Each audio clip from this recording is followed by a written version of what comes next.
नमस्कार दोस्तों, spring board academy के ऑनलाइन कोर्स के अंदर आपका स्वागत है। और आज जिस मुद्दे के ऊपर हम चर्चा करेंगे वो है महाराष्ट्र का कॉन्स्टिट्यूशनल क्राइसिस। महाराष्ट्र के अंदर जो सीएम है उद्धव ठाकरे, उनकी कुर्सी के ऊपर एक बड़ा खतरा जो है वो मंडरा रहा है और हो सकता है कि उनको जो है वो रिजाइन भी करना पड़े। तो आखिर क्या संकट है ये, क्या संवैधानिक प्रॉब्लम्स इसके अंदर आई है, इस मामले को हम जो है वो आज इस वीडियो के अंदर समझें। देखिए, थोड़ा बैकग्राउंड के अंदर चले जाए तो उद्धव ठाकरे जो है, शिवसेना के उद्धव ठाकरे 28 नवंबर को महाराष्ट्र के चीफ मिनिस्टर बने। 28 नवंबर को महाराष्ट्र के अंदर गठबंधन तैयार हुआ जिसे कहा गया महाविकास अघाड़ी, और उसके अंदर शिवसेना, एनसीपी और कांग्रेस, इन तीनों ने मिलकर एक गठबंधन बनाया और उद्धव ठाकरे जो है उनको वहां पर चीफ मिनिस्टर बनाया गया। अब जब उद्धव ठाकरे 28 नवंबर को चीफ मिनिस्टर बने, तब ना तो वो वहां पर विधान परिषद के सदस्य थे और ना ही वो विधान सभा के अध्यक्ष थे। उन्होंने विधानसभा का जो चुनाव है वो लड़ा नहीं खुद ने तो किसी भी सीट से, इसलिए विधान जो सभा है उस विधानसभा के अंदर या वहां की जो असेंबली है उसके अंदर वो कहीं भी मेंबर नहीं है, और ना ही वहां पर वो जो विधान परिषद है उसके मेंबर भी नहीं थे। फिर भी वो चीफ मिनिस्टर बन गए। तो मन में एक प्रश्न आता है कि क्या ऐसा हो सकता है कि अगर कोई व्यक्ति जो है वो असेंबली में इलेक्ट ही नहीं हुआ और वो सीधे ही चीफ मिनिस्टर बन जाए? तो हाँ, ऐसा हो सकता है। कैसे हो सकता है? तो ऐसा संविधान के अंदर आर्टिकल 164 के अंदर ये लिखा हुआ है। संविधान का अनुच्छेद 164 जो 4 है वो ये बात कहता है कि अगर कोई व्यक्ति ना तो विधानसभा का सदस्य है ना विधान परिषद का सदस्य है, तो भी वो 6 महीने तक चीफ मिनिस्टर या फिर वहां की जो मंत्री परिषद है उस मंत्री परिषद के सदस्य के रूप में रह सकता है। परंतु 6 महीने के अंदर उस व्यक्ति को वहां या तो विधानसभा से वो इलेक्ट हो या फिर वो विधान परिषद से इलेक्ट हो, यानी विधायिका के अंदर वो सदस्य के रूप में आना चाहिए। और ये जो कार्यकाल है, 6 महीने वाला कार्यकाल है, ये कार्यकाल खत्म हो रहा है 28 मई को। 28 मई को जो उद्धव ठाकरे उनको 6 महीने हो जाएंगे और अभी तक वो कहीं से भी इलेक्ट नहीं हुए, ना तो विधानसभा से इलेक्ट हुए ना ही विधान परिषद से इलेक्ट हुए। यहाँ एक शब्द का मैं बार बार प्रयोग कर रहा हूं, वो है विधान परिषद, लेजिस्लेटिव काउंसिल। तो ये मन में प्रश्न आता होगा कि भाई ये लेजिस्लेटिव काउंसिल क्या होती है? विधानसभा तो बहुत सुना हुआ है, विधान परिषद क्या है? क्या ऐसी भी कोई चीज होती है विधान परिषद जैसी भी? तो देखिए, भारत के अंदर जो विधायिका या जो लेजिस्लेटिव सिस्टम है इसको हम थोड़ा समझने की कोशिश करते हैं। केंद्र सरकार का जो स्तर है वहां पर भारत के अंदर जो विधायिका है वो द्विसदनात्मक है, बाइकैमरल लेजिस्लेचर है। बाइकैमरल लेजिस्लेचर या द्विसदनात्मक विधायिका का मतलब होता है कि 2 सदन है, एक तो निम्न सदन है और एक उच्च सदन है। निम्न सदन को हम कहते हैं लोकसभा और उच्च सदन को हम कहते हैं राज्यसभा। तो केंद्र के लेवल के ऊपर जो यूनियन जो लेवल है वहां पर 2 प्रकार के हाउस जो है वो है, एक अपर हाउस है, एक लोअर हाउस, यानी एक लोकसभा और एक राज्यसभा। परंतु हर राज्य के अंदर इस प्रकार की व्यवस्था नहीं। कुछ राज्यों के अंदर ऐसी व्यवस्था है, कुछ राज्यों के अंदर जो है वो बाइकैमरल लेजिस्लेचर हो सकता है और कुछ के अंदर जो है वो नहीं है। तो जो बाइकैमरल लेजिस्लेचर या द्विसदनात्मक व्यवस्था की अगर हम राज्य स्तर पर बात करें तो राज्य स्तर पर एक तो होता है विधानसभा, ये तो होता है लोअर हाउस, ये तो है निम्न सदन, और एक होता है विधान परिषद। विधान परिषद जो है वो होता है आपका उच्च सदन, हायर अपर हाउस। तो एक लोअर हाउस और अपर हाउस। अब ये विधान परिषद का गठन जो है वो किस प्रकार से होता है, कहां से होता है? तो देखो, विधान परिषद के लिए जो संविधान के अंदर जो प्रोविजन दिया हुआ है वो दिया हुआ है आर्टिकल 169 के अंदर। आर्टिकल 169 में ये लिखा हुआ है कि जो कोई भी राज्य है तो राज्य की जो विधानसभा है, ये विधानसभा एक रेजोल्यूशन पारित कर सकती है। ये एक रेजोल्यूशन पारित करे, और रेजोल्यूशन पारित करे कितने क्या इसका कैसे होगा, ये पारित कैसे होगा? तो पारित करने के लिए कहा गया कि मेजॉरिटी ऑफ टोटल मेंबर्स, जितने कुल सदस्य हैं उस विधानसभा के अंदर उसकी मेजॉरिटी, उनके जो बहुमत है उससे ये पारित होना चाहिए। और जो उपस्थित सदस्य हैं, उपस्थित और वोटिंग करने वाले सदस्य, प्रेजेंट एंड वोटिंग, उस दिन उनका 2/3 बहुमत होना चाहिए, 2/3 मेजॉरिटी उनकी होनी चाहिए। तो इस प्रकार से एक रेजोल्यूशन जो है वो पारित किया जाता है और ये रेजोल्यूशन भेजा जाता है संसद में, पार्लियामेंट में। इसके बाद संसद जो है वो संसद एक कानून बनाती है, एक लॉ बनाती है, और उस लॉ के माध्यम से ये जो विधान परिषद है उस विधान परिषद का गठन कर दिया जाता है। तो इस तरीके से विधान परिषद के गठन की जो व्यवस्था है उसके लिए जो शक्ति है वो किसको दी गई है? राज्य की विधान सभा को। तो जिन राज्यों ने इस प्रकार का रेजोल्यूशन पारित करके भेजा और केंद्र की जो संसद है उस संसद ने कानून बनाया और कानून बनाकर इस प्रकार की विधान परिषद जो है वो बनाई गई। ये विधान परिषद कहां है, कौन कौन से राज्यों के अंदर है? तो देखो विधान परिषद जो है वो आंध्र प्रदेश के अंदर है। हालांकि आंध्र प्रदेश की जो असेंबली है उसने इसको खत्म करने के लिए अभी एक रेजोल्यूशन जो है जनवरी में पारित किया था। इसके अलावा तेलंगाना में है, कर्नाटक में है, महाराष्ट्र में है और यूपी एंड बिहार में। तो इस प्रकार ये 6 राज्य हो गए जहां पर भारत के अंदर विधान परिषद भी है। विधानसभा के साथ साथ में विधान परिषद में द्विसदनात्मक व्यवस्था जो है वो वहां पर है। तो इसका अर्थ हुआ महाराष्ट्र वो राज्य है जिसके अंदर द्विसदनात्मक व्यवस्था, यानी यहाँ पर विधानसभा भी है और विधान परिषद जो है वो भी है। ये दोनों प्रकार की चीजें जो है वो है। विधान परिषद जो होता है उस विधान परिषद के अंदर अगर हम देखें कितने मेंबर होते हैं और इसके सदस्यों का चुनाव जो है वो कैसे होता है, अगर इसके कॉन्स्टिट्यूट कंपोजिशन की बात करें विधान परिषद की, तो देखो विधान परिषद के अंदर जो कुल मेंबर होंगे, टोटल मेंबर होते हैं लेजिस्लेटिव काउंसिल आपकी विधान परिषद, परिषद के जो कुल सदस्य हैं वो विधानसभा जो है उसके 1/3 सदस्यों से ज्यादा नहीं हो सकते। मतलब it can not be more than 1/3 members of assembly, legislative assembly. Vidhan Parishad के जो कुल सदस्य हैं उसके 1/3 सदस्यों से ज्यादा जो है वो ये होने नहीं चाहिए। तो कुल सदस्य 1/3 से ज्यादा नहीं होने चाहिए और 40 से कम नहीं होने चाहिए। 40 जो है उस 40 से कम नहीं होने चाहिए। तो इस प्रकार से एक तो टोटल सदस्यों की बात की गई है। उसके बाद में जो सदस्य होते हैं उनका इलेक्शन कैसे होता है, कहां से ये सदस्य जो है वो आते हैं। तो विधान परिषद के जो सदस्य होते हैं उस विधान परिषद के सदस्यों का कुछ इस प्रकार बंटवारा है कि इसके अंदर 1/3 मेंबर, जो टोटल मेंबर है उसका 1/3 इलेक्ट को करते हैं एमएलएस, यानी इस विधानसभा के जो सदस्य होते हैं वो इलेक्ट करते हैं कितने, 1/3 मेंबर्स को। बाकी जो 1/3 मेंबर्स होते हैं उनको इलेक्ट करते हैं वहां की जो नगर पालिकाएं हैं, म्युनिसिपैलिटी है या कोई जिला बोर्ड है, डिस्ट्रिक्ट बोर्ड है, वो इलेक्ट करते हैं। इसके अलावा 1/12 जो होते हैं वो इलेक्ट किया जाता है वहां के रजिस्टर्ड ग्रेजुएट्स के द्वारा। 1/12 जो होता है वो इलेक्ट किए जाते हैं टीचर्स के द्वारा। टीचर्स जो कि हायर सेकेंडरी और जो हायर एजुकेशन के जो इंस्टीट्यूशंस होते हैं, उच्च शिक्षण संस्थान है, उसके अंदर जो टीचर्स हैं वो इलेक्ट करते हैं 1/12। और बाकी जो 1/6 बच गए उनका नॉमिनेशन किया जाता है किसके द्वारा, गवर्नर के द्वारा। तो इस तरीके से हमने देखा कि विधान परिषद जो है उसके कुल सदस्य कितने हो सकते हैं, तो विधानसभा के सदस्य जो टोटल मेंबर है उसके 1/3 सदस्यों से ज्यादा नहीं होने चाहिए और 40 से कम नहीं होने चाहिए।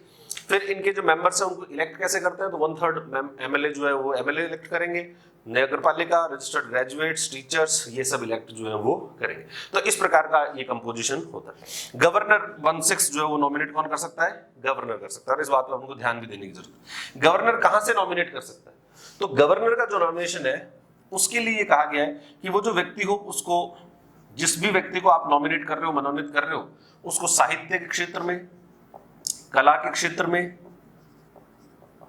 सहकारिता, कोऑपरेटिव मूवमेंट, तो यानी literature, art, cooperative movement and विज्ञान, साइंस एंड सोशल सर्विस, सामाजिक सेवा,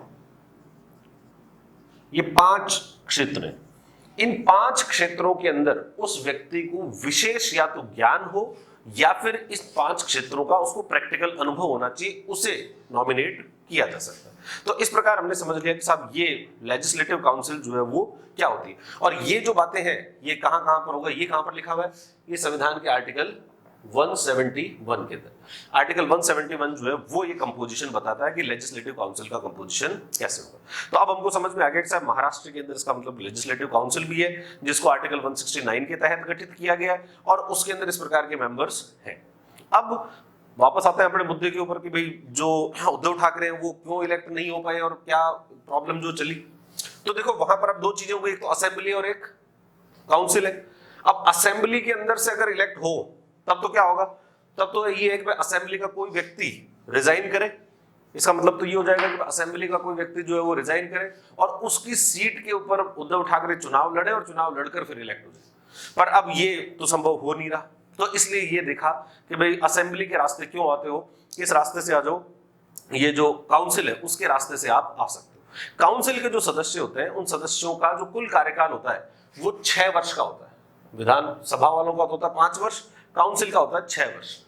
और 6 वर्ष के अंदर 1/3 1/3 मेंबर जो है 1/3 मेंबर जो है वो हर 2 साल के अंदर रिटायर होते रहते हैं। जैसे राज्यसभा के अंदर होता है वैसा ही सिस्टम जो है वो यहाँ पर है कि 1/3 मेंबर हर 2 साल के बाद में रिटायर होते रहेंगे। तो जो महाराष्ट्र के अंदर जो विधान परिषद थी उस विधान परिषद के अंदर 9 सीट्स जो है वो वैकेंट हो गई, 9 सीटें जो है खाली थी। इसका मतलब उद्धव ठाकरे को बहुत सीधा दिख गया कि भाई ये 9 सीटें खाली है, इसके अंदर अपन जो इलेक्ट होकर आ जाएंगे, क्यों किसी इलेक्टेड जो मेंबर है एमएलए उसको रिजाइन क्यों करवाया जाए, इस रास्ते से आ जाते हैं अपन। तो ये जो 9 सीटें हैं, इन 9 सीटों का चुनाव होने वाला था 26 मार्च को, 26 मार्च को ये चुनाव जो है वो होने वाला था। परंतु हमको पता है कि भाई 25 मार्च को भारत के अंदर जो है वो लॉकडाउन घोषित कर दिया गया और कोरोना वायरस कोविड-19 का जो क्राइसिस है इसके कारण जो चुनाव आयोग है, केंद्रीय जो चुनाव आयोग है, उस केंद्रीय चुनाव आयोग ने सभी प्रकार के चुनाव को पोस्टपोन कर दिया। यानी ये जो 26 मार्च को जो चुनाव होने वाले थे वो भी क्या हो गए, वो अब पोस्टपोन हो चुके हैं अनिश्चित काल के लिए। कब होंगे ये अभी किसी को पता नहीं है, यानी ये चुनाव अभी नहीं हो रहे। यानी ये वाला जो दरवाजा था वो उद्धव ठाकरे के लिए क्या हो गया, बंद हो गया। अब उद्धव ठाकरे के लिए ये दरवाजा बंद हो गया तो फिर कहां से लाएं, अब आपका कार्यकाल तो खत्म होने वाला है 28 मई को। 28 मई से पहले पहले आपको कहीं ना कहीं से इलेक्ट होना पड़ेगा। तो फिर जो इनके जो पार्टी के बाकी जो लोग, जो थिंक टैंक है, वो जागा और उन्होंने एक नया रास्ता खोजा। उन्होंने कहा कि गवर्नर जो ये 1/6 मेंबर अपॉइंट करता है, इसके अंदर 2 सीटें वैकेंट है, यहां पर भी 2 सीटें जो है वो खाली है।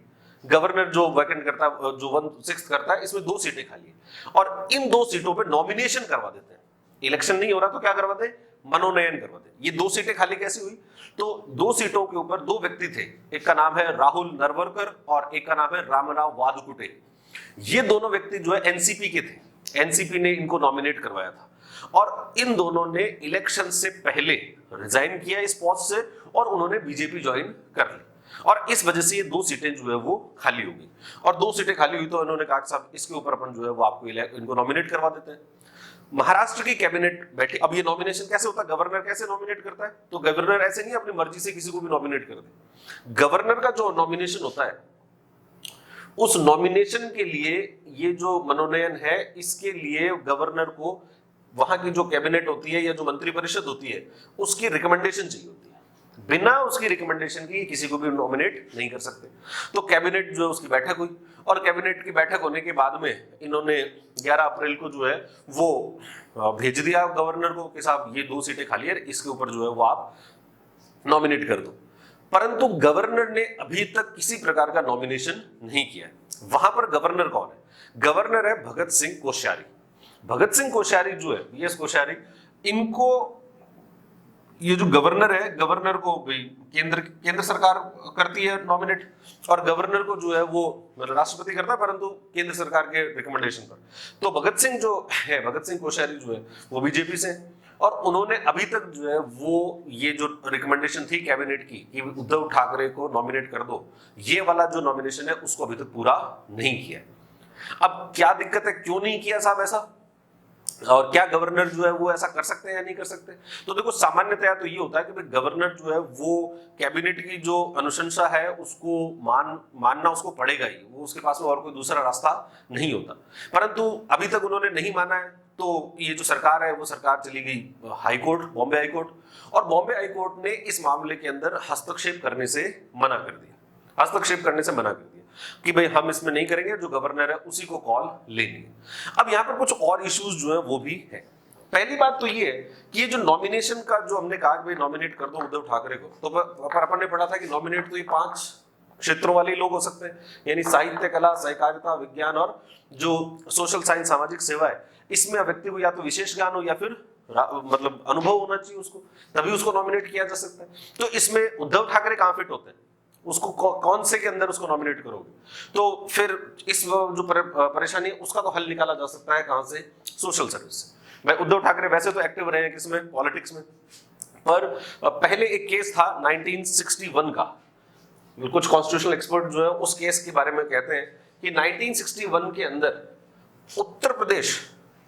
उत्तर प्रदेश के अंदर चीफ मिनिस्टर नॉमिनेट किए गए।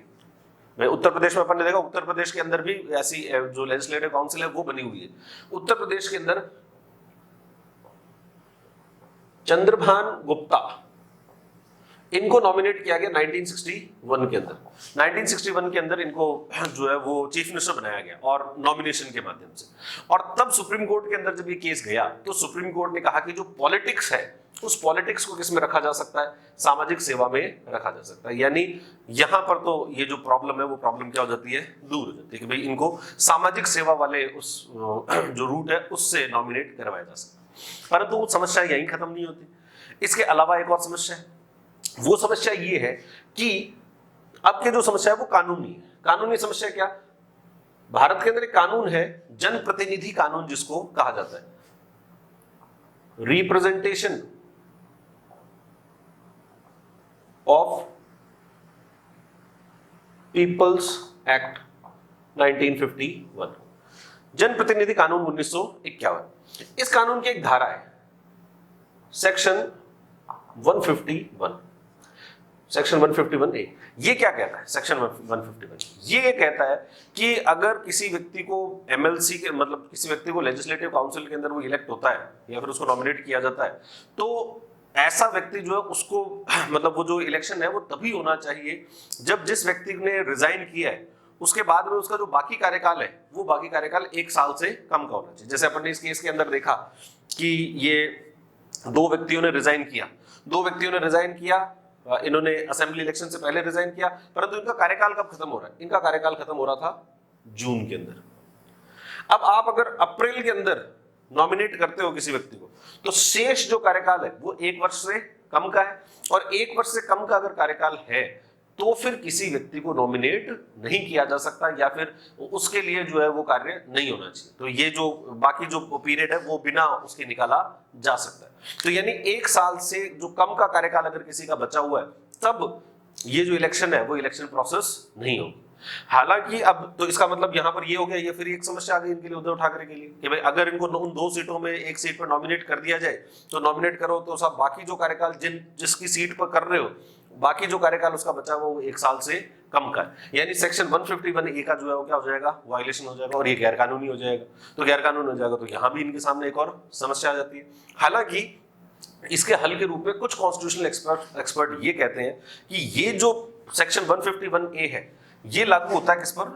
इलेक्टेड मेंबर पर, ये नॉमिनेटेड मेंबर पर लागू नहीं होता, ऐसा कुछ कॉन्स्टिट्यूशनल एक्सपर्ट कहते हैं। हालांकि कुछ ऐसे कॉन्स्टिट्यूशनल एक्सपर्ट भी हैं जो कि इससे जो है वो सहमत नहीं है कि ऐसा नहीं है कि सिर्फ इलेक्टेड पर ही हो। देखो क्योंकि अपन ने देखा विधान परिषद तो उसके अंदर इलेक्ट होते हैं कुछ मेंबर, तो कि भाई वहां पर जो है वो एमएलएज इलेक्ट कर रहे हैं, डिस्ट्रिक्ट बोर्ड के या नगर पालिका के लोग, टीचर और ग्रेजुएट्स वो इलेक्ट कर रहे हैं। तो कुछ तो होंगे इलेक्टेड मेंबर और कुछ होंगे नॉमिनेटेड मेंबर। तो कुछ कॉन्स्टिट्यूशनल एक्सपर्ट का कहना है कि ये जो 1 वर्ष वाले कार्यकाल वाली बात है वो सिर्फ इलेक्टेड मेंबर्स पर, नॉमिनेटेड मेंबर्स पर नहीं है। और कुछ का इससे असहमति भी है। तो यानी एक लीगल हर्डल जो है वो भी यहाँ पर है। तो एक तो राजनीतिक रूप से तो है ही, वो बीजेपी के हैं तो वो कुछ ना कुछ प्रॉब्लम यहाँ क्रिएट करना चाहेंगे। दूसरी समस्या जो है वो कि भाई इनको सोशल सर्विस के अंदर रखा जाए या नहीं रखा जाए। और तीसरी समस्या जो है वो ये कि भाई लीगली सेक्शन 151A का उल्लंघन हो जाए। तो अब क्या रास्ता बचता है इनके पास में? अगला जो रास्ता इनके पास में बचा वो ये कि ये ऐसा कर सकते हैं कि अगर गवर्नर नॉमिनेट नहीं करता तो क्या करो? तो भाई 28 मई को आपका कार्यकाल खत्म होने वाला है, 28 मई से पहले 27 मई को आप रिजाइन करो अपनी पोस्ट से, और 27 मई को रिजाइन करके 28 मई को यानी आपने वो वाले 6 महीने तो पूरे होने नहीं दिए, उससे पहले पहले रिजाइन कर दिया और 28 मई को वापस शपथ ले लो, फिर से शपथ ले लो, यानी फिर आपको 6 महीने का एक और जो ड्यूरेशन है वो मिल जाएगा यहाँ पर, यहाँ वापस आपको 6 मंथ जो है वो मिल जाएंगे। तो ये भी किया जा सकता है, परंतु यहाँ भी एक समस्या है, किया तो जा सकता है परंतु यहाँ एक समस्या, वो समस्या क्या है? वो है एक पहला एक पूरा पुराना एक केस है। किसका केस है? तेज प्रकाश सिंह का। तेज प्रकाश सिंह जो है वो कौन है? तेज प्रकाश सिंह जो है वो पंजाब के अंदर मिनिस्टर थे। पंजाब गवर्नमेंट में 1995 में इनको मिनिस्टर बनाया गया, और जब इनको मिनिस्टर बनाया गया तब ये व्यक्ति जो है वो एमएलए नहीं थे, यानी ये वहां पर जो लेजिस्लेटिव असेंबली है उसके सदस्य नहीं थे। इनका 6 महीने का कार्यकाल जो है वो अगले वर्ष 1996 में खत्म हो गया, और खत्म होने के बाद में जो पंजाब गवर्नमेंट थी उस पंजाब गवर्नमेंट ने भी इनको इलेक्ट करवाने की बजाय इनको इसी तरीके से रिजाइन करवाया, रिजाइन करवा के वापस शपथ जो है वो दिलवा दी, वापस शपथ दिलवा दी और इनको वापस जो है वो ये मिनिस्टर बन गए, और इस तरीके के इनका जो है वो काम चलता रहा। ये वाला जो केस है तेज प्रकाश सिंह का केस, ये गया सुप्रीम कोर्ट में, और सुप्रीम कोर्ट ने 2001 में इसमें अपना वर्डिक्ट दिया, अपना फैसला सुनाया 2001 में। और 2001 में सुप्रीम कोर्ट ने कहा कि इस तरीके से जो इलेक्शन किया जाता है, ये बार बार रिजाइन करा के इलेक्ट कराना, रिजाइन करा के इलेक्ट कराना, या फिर ये जो बार बार शपथ दिलवाई जाती है, इसको सुप्रीम कोर्ट ने अनकॉन्स्टिट्यूशनल कहा, अनडेमोक्रेटिक कहा, इनवैलिड कहा, इम्प्रॉपर कहा, कि ये इम्प्रॉपर है, इनवैलिड है, अनडेमोक्रेटिक और अनकॉन्स्टिट्यूशनल है। तो इस प्रकार सुप्रीम कोर्ट इस तरीके की जो चीजें हैं इसको अनकॉन्स्टिट्यूशनल पहले ही कह चुका है। हालांकि जो सुप्रीम कोर्ट का जो वर्डिक्ट था इसका असर तेज प्रकाश सिंह पर नहीं हुआ, क्योंकि तब तक वो अपना कार्यकाल पूरा कर चुके थे, परंतु इस वर्डिक्ट का जो प्रभाव है वो भविष्य के मामलों पर पड़ सकता है। यानी अगर उद्धव ठाकरे ऐसा करते हैं कि वो 27 मई को रिजाइन करके 28 मई को वापस शपथ दिलाएं, तो ये तेज प्रकाश सिंह का जो केस है जो सुप्रीम कोर्ट ने पहले इसमें वर्डिक्ट दे चुकी है, तो ये केस जो है वो इनके लिए वापस समस्या बन सकता है। तो अब ये वाला भी प्रॉब्लमेटिक ही है। अगला जो ये क्या कार्य कर सकते हैं इसके अलावा एक इनके पास रास्ता ये रहता है कि ये 27 मई को रिजाइन करें, 28 मई को खुद शपथ ना लेकर अपने किसी क्लोज एसोसिएट को शपथ जो है वो दिलवा दे। यानी खुद शपथ ना लेकर, हो सकता है कि जैसे आदित्य ठाकरे को दिलवा दे, या फिर अपने कोई दूसरा इनके जो जैसे संजय राउत है या फिर कोई दूसरा जो भी इनका क्लोज एसोसिएट है उसको शपथ दिलवा सकते हैं। और ये कह दिया जाए कि ये व्यक्ति जो है care taker chief minister type का उसको बना दे, कुछ समय के लिए उसको बना दे, और जब बाद में वो एमएलसी वाले जो चुनाव है वो जो 26 मार्च को जो पोस्टपोन हुए थे, जब वो चुनाव हो तब उद्धव ठाकरे जो है वो इलेक्ट होकर आ जाए। तो इस तरीके की व्यवस्था जो है वो भी बनाई जा सकती है। तो ये है कॉन्स्टिट्यूशनल क्राइसिस जो कि कहां पर खड़ा हो चुका है, महाराष्ट्र के अंदर खड़ा हो चुका है। तो इस प्रकार हमने समझा कि कॉन्स्टिट्यूशनल क्राइसिस क्या है, क्यों खड़ा हुआ, विधान परिषद क्या होती है, विधानसभा क्या होती है, किससे वो किस प्रकार भिन्न है, उसका कंपोजिशन क्या है, कौन से आर्टिकल के तहत उसका गठन होता है, कंपोजिशन जो है वो कौन से आर्टिकल के तहत होता है, 6 महीने तक अगर कोई व्यक्ति बिना इलेक्ट हुए मिनिस्टर में रह सकता है तो वो कौन से आर्टिकल के तहत रह सकता है। इसके अलावा अगर इनका जो उद्धव ठाकरे के सामने किस प्रकार से समस्याएं आई है और कौन कौन से प्रीवियस केसेस जो है वो इस केस के अंदर रहे। तो मैं आशा करता हूँ कि ये वाला जो प्रॉब्लम है या फिर ये जो न्यूज़ है, ये जो कॉन्स्टिट्यूशनल क्राइसिस है वो आपको समझ में आया। यूपीएससी के अपने हिसाब से एक इसमें क्वेश्चन बन सकता है कि भाई जैसा कि हमने देखा कि आप ये लग रहा है कि ये जो लेजिस्लेटिव काउंसिल होती है ये एक तरीके से एक बाईपास एंट्री है, जो लोग इलेक्ट नहीं हो पाते उनको बाईपास एंट्री दिलाते हुए यहां से ले आते हैं, और ये एक तरीके से देखा जाए तो जनता के साथ में धोखा ही है। और तो इसलिए फिर इसकी जो उपयोगिता है उस उपयोगिता पे एक प्रश्न बन जाता है कि क्या विधान परिषद जो है वो क्या विधान परिषद आज भी प्रासंगिक है और क्या ये उपयोगी है या नहीं। तो इसके जो प्रोज और कॉन्स, इसके जो क्या लाभ है और क्या जो इसके चुनौतियां इसके सामने, उसको जो है बनाया जा सकता है। तो इसके कॉन्स्टिट्यूशनल प्रोविजंस के बारे में एक वगैरह क्वेश्चन जो प्री में आ सकता है, और मेंस के हिसाब से इसकी जो रेलिवेंस है, इसकी प्रासंगिकता है, उसके अंदर क्वेश्चन जो है वो बन सकता है। तो ये था महाराष्ट्र का कॉन्स्टिट्यूशनल क्राइसिस। धन्यवाद।